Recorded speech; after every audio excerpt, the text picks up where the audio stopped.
We deal in dreams, don't we?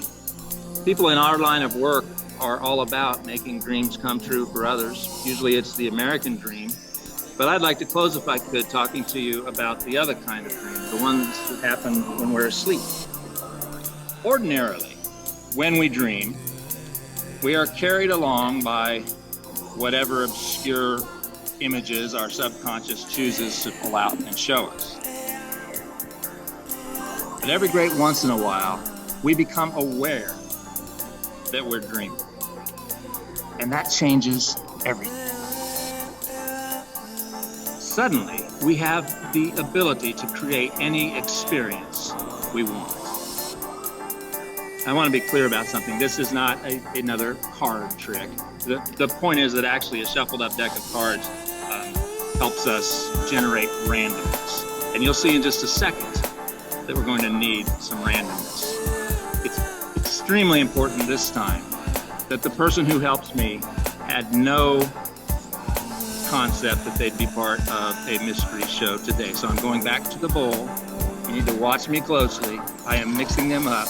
I have no idea who we're going to be working with, and neither do they. Jen Pack. Is Jen on? Jen, Hi, I'm here, Curtis. Hi, Jen. How are you? Good. Good. Jen, those types of dreams that I told you about are called lucid dreams.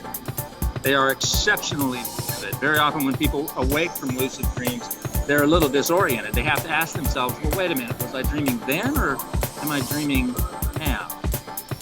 We're going to try to create the experience of having a lucid dream, just the two of us. You and I are in a dream together. Now, in this dream, we are going to travel to a city, Jen. I know which city it is because this is my dream. I'm making this up. I am thinking of the city and I'm writing it down here. I would like for you to try to clear your head, if you could. Take a deep breath and make sure you can see this. This will be over here the whole time so you can see what's happening. So Jen, you're in my dream with me. We're having a lucid dream. We're not just participants. I'm actually writing and directing this dream as we go. I know what city we're in. You tell me, which city are we dreaming we're in?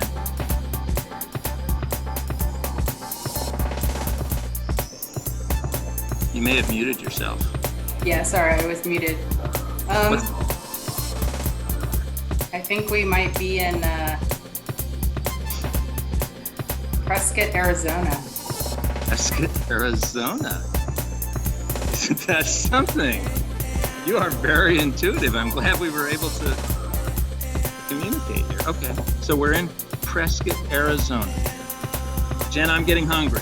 We've been strolling around in Prescott, Arizona, and we need to get some food. Now I'm looking up the street. I can see all kinds of signs for restaurants. I can smell all sorts of lovely aromas. And I see one particular restaurant that I want to eat at. I know exactly which kind of food it is. And I am eager to go inside. You tell me, Jen, what type of food do I want to have for dinner? I think it's pizza. Pizza. Wait a minute, you can't see what I wrote, can you? Okay. You can't see that, can you? It's all pulled up. Nope. Okay, Jen, people don't usually get that part. That's supposed to be a joke, and I have a little gag line for that. People don't normally get that. Okay. Let's try this.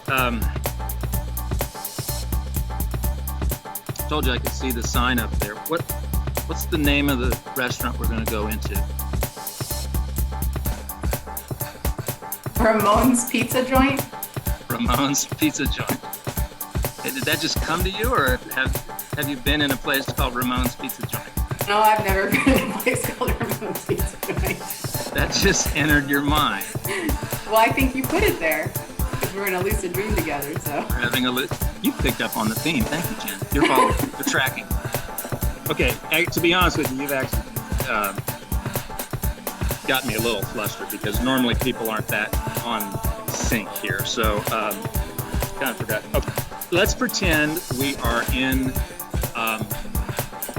we're sitting in Ramon's pizza, okay? And let's pretend you look past my face, and on the wall there's a plaque that tells us how long Ramon's Pizza has been in business, okay? Now, we're going to need to come up with a couple of random numbers, and I'll tell you how we're going to do that. I told you before that deck of cards is useful for generating a random number. I'm going to try to do this over Zoom in the fairest possible way. If you were standing here with me, Jen, I would ask you to pull off a random number of cards. That's not possible physically, but I will let these cards drop and you tell me when to stop. Do you understand your instructions? You just shout stop when you want me. Stop. Okay. You satisfied with that? Was that fair? That's good. Okay. I'm going to set these here. I'm going to turn these sideways. Now, let me explain to the rest of you why it was necessary to go through that process. If I just asked Jen to shout out a number, I know from experience that she would torment herself for the rest of the day trying to figure out how I had subtly given her a cue as to that number. So, for example, if the number were, say, 14, 1 and 4, by the end of the day, she would be bugging all of you saying, he told us that he was 14 when he did his first magic show, right? Isn't that what he said? That's how he slipped that into my head. Well, that's not what's happening here. But the cards, thankfully, make that kind of cueing impossible. I'm trying to keep them in view here. You may not have thought about this, Jim, but you actually just chose two numbers. You chose the number that you cut to, right there.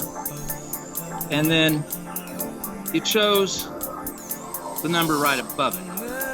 This guy right here. Okay, so I'm going to set these up like this. We're not going to look at those just yet, but I want you to see what you've been able to accomplish, Jim. You are quite remarkable. Let's see. We said we were going to be in a city, right? And you somehow came up with Prescott, Arizona. Are you from Arizona? What made you think of Prescott, Arizona? I went there last weekend to camp with my niece and nephew and sister, so it's what popped in my head. Well, maybe to some degree you were guiding this dream too. I wasn't the only one planting thoughts. Somehow you nailed Prescott, Arizona. Have you been there? Now I gotta know. Well, I've eaten at Ramon's Pizza there. Does that, you know? No, actually, I never have. I want to, actually, that one kind of bothers me a little bit. Let's go to the date thing.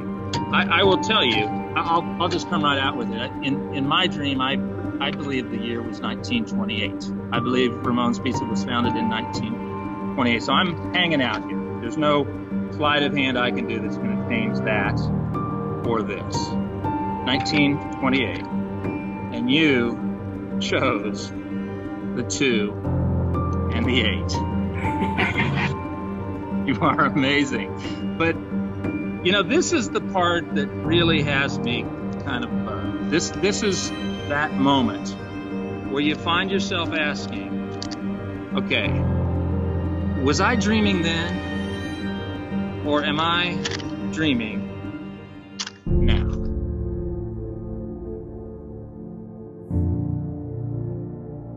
You are amazing, Jen. See, Emily's mouth is hanging open. That's a good sign. That's a good sign. Yeah, I'm pretty speechless, so.